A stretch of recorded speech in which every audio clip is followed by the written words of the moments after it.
week one. Jeff's got some sleepers and some top plays for you this season, for this week, I should say. Let's get right into it, Jeff.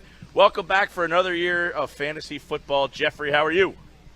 Good, Mike. Can't wait to get rolling. We're ready to go. We had some guys last night. I'm sure Newton was in a lot of lineups for people.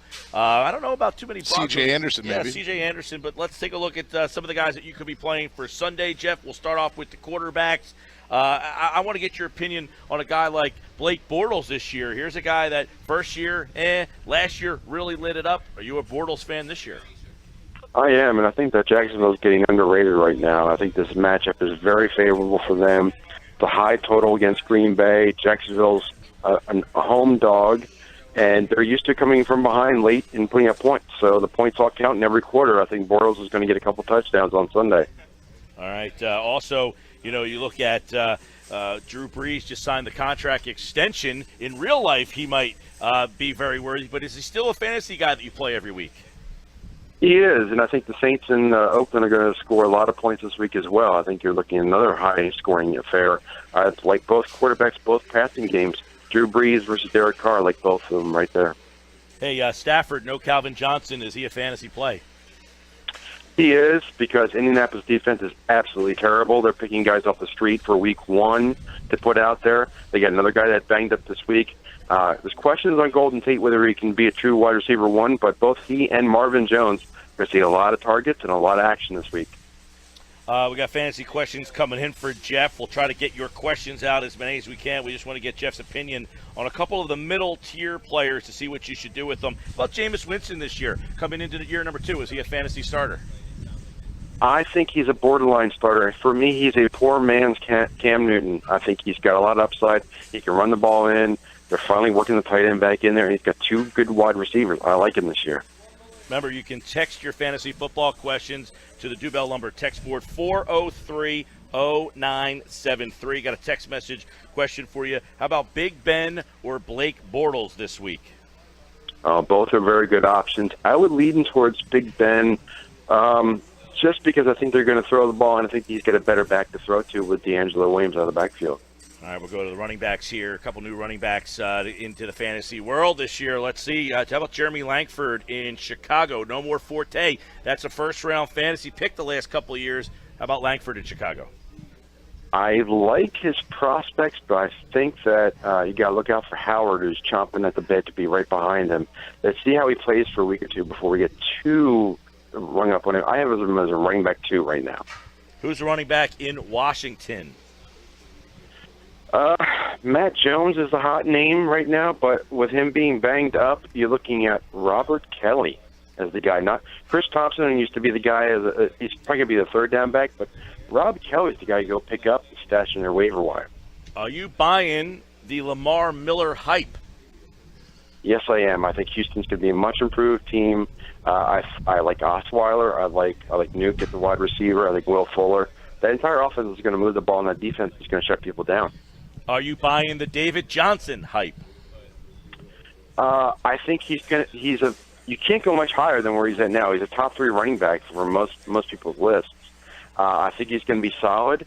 I think Chris Johnson will spell him a little bit, and we'll see in the matches. But with that good defense and a good schedule, they should be closing out games with Johnson in the second half. All right, Jeff Pasquino, footballguys.com.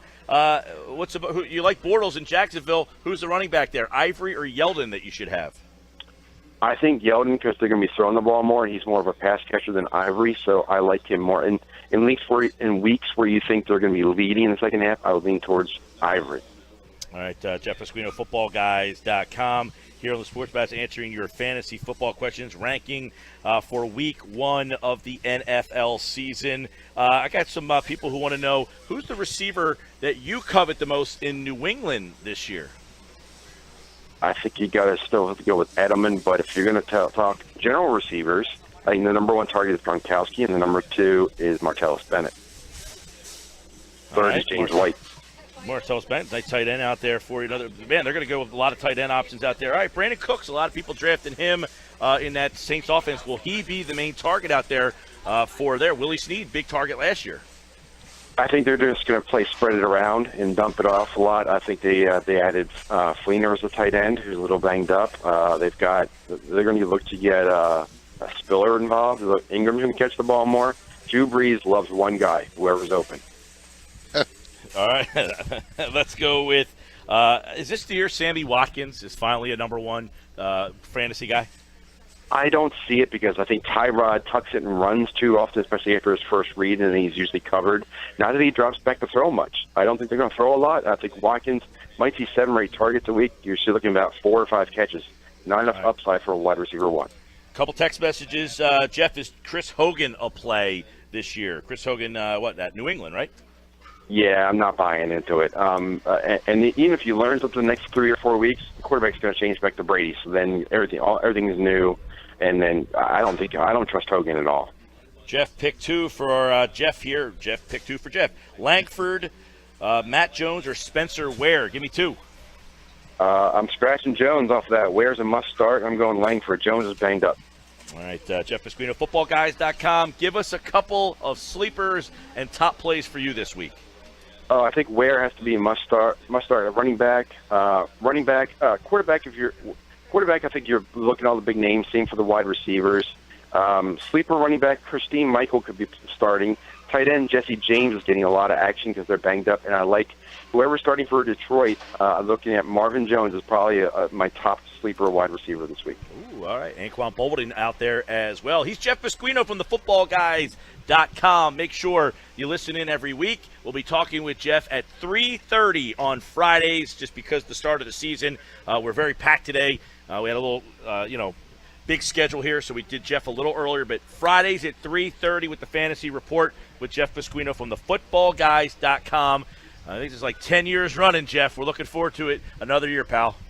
Let's keep it going. Enjoy the games.